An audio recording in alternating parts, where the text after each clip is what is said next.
never had an interest in science when he was a kid. I was pretty good at it, actually. But I knew he wasn't going to be a scientist. So, did my wife take some of the standardized exams for him? I didn't say she did. We got him through. But we allowed him. Look, I'm not advocating that at all.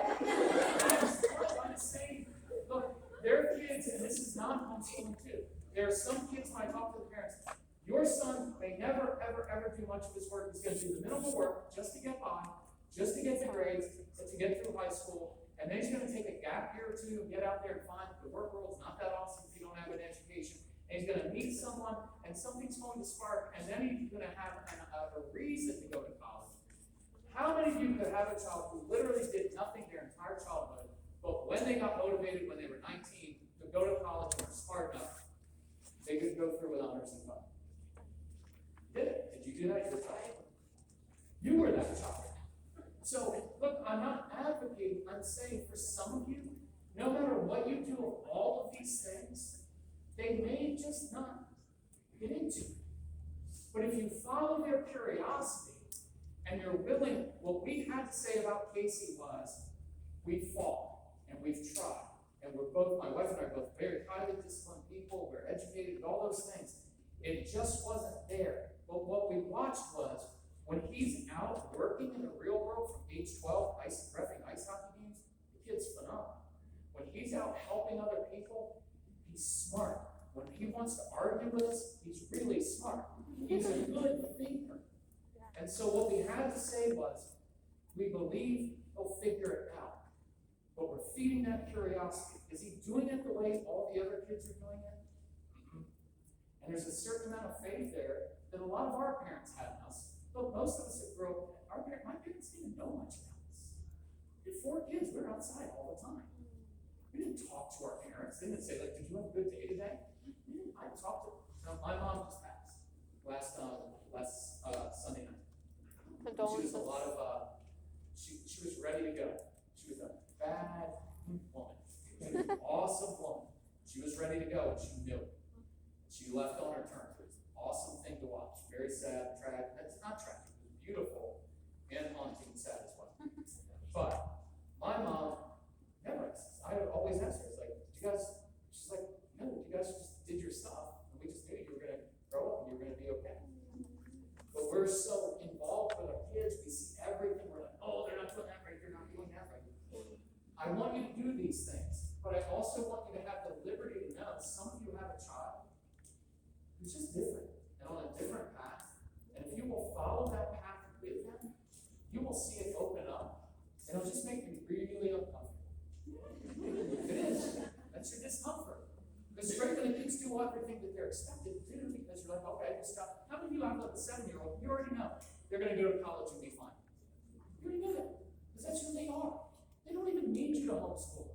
True? You just throw out a book or two and they'll just figure it out because they're conscientious and they like it. And then you've got this other child and he's begging you in ways, or she is. You can see it. You need to release them a little bit. Do something they love. I know, but you don't get a grade, you don't get academic, you don't get grades for that. And you release them to it. And they start to do it, you see them come alive. And they're a whole different person. And then you're like, could you just do this one math sheet? And then they're a whole different person. And so maybe you do the minimal work to get by. Until you can release them to do what they love, and then they're gonna be awesome. Does that make sense? It's up to you how you do it. But I want you to know, if you go talk to Casey sometimes during this weekend, you'll find a highly engaged, really curious kid who's a great communicator, and you would have no idea that he was a horrible child who literally did nothing during his childhood. And that's what you all fear. True? Yes. What if he doesn't do it? Is he going to be living at home? Who's going to hire him? Who's going to marry this child, right? That's all your anxiety. So go talk to Casey, and you're going to find, like, that's a pretty awesome kid. But you follow that curiosity. So the challenge is good. Hyper focus on using that momentum. I've got to close up here. I want to close up with this. There's other stuff when I get to it in a later session. Some of your kids aren't going to push through when things get hard. know why? Because that's human nature. Because barely any of you do that either. Most of you in here need to have a good talk with your spouse, but you haven't done it because you're afraid of his reaction. True? Raise your hand. Don't raise your hand. Let's raise the right reason.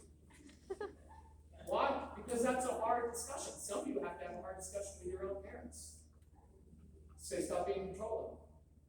Stop doing it. We put off what's hard. So here's a phrase I want you to start using with your kids. Of course. Of course you don't want to do that assignment right now. You know why? Because it's hard. But here's what I don't like.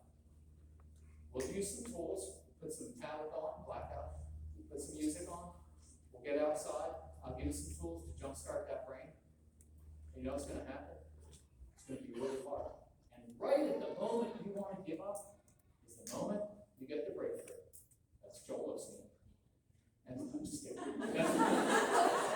That's not true. That's every day. Every day is your day. So, saying sometime, you know what I did realize, and don't do a lot of theology stuff. My mom, I realized this week, was the female version of Joel Osteen. I don't mean that in a good way or bad way. It's who she was. She was a constant. My mom never said anything negative to me my whole life. Her 4 boys. My mom did not impart a lot of wisdom to me. She never taught me, never really said anything really profound. But if you call my mom, that's what I miss most. Call my mom, honey, what are you doing? And I can tell her anything. I'll have a hole in the back there. Honey, yes. What was the hole? I was like, Mom, I just dug a hole. I know, but I bet you're really good at it. Sometimes you need a person in your life who just believes in you every day.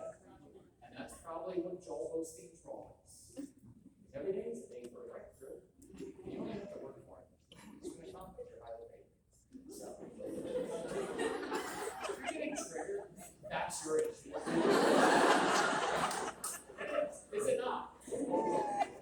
It's a gifting that my mom had, and I just realized, as much as I can make fun of or love certain people, it's a gifting there.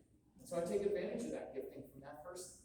Because on certain days, I want to be told, you're a little worthless jerk, and you need to get your good program. I'm like, teach it, preach it. So I want to go to a black church.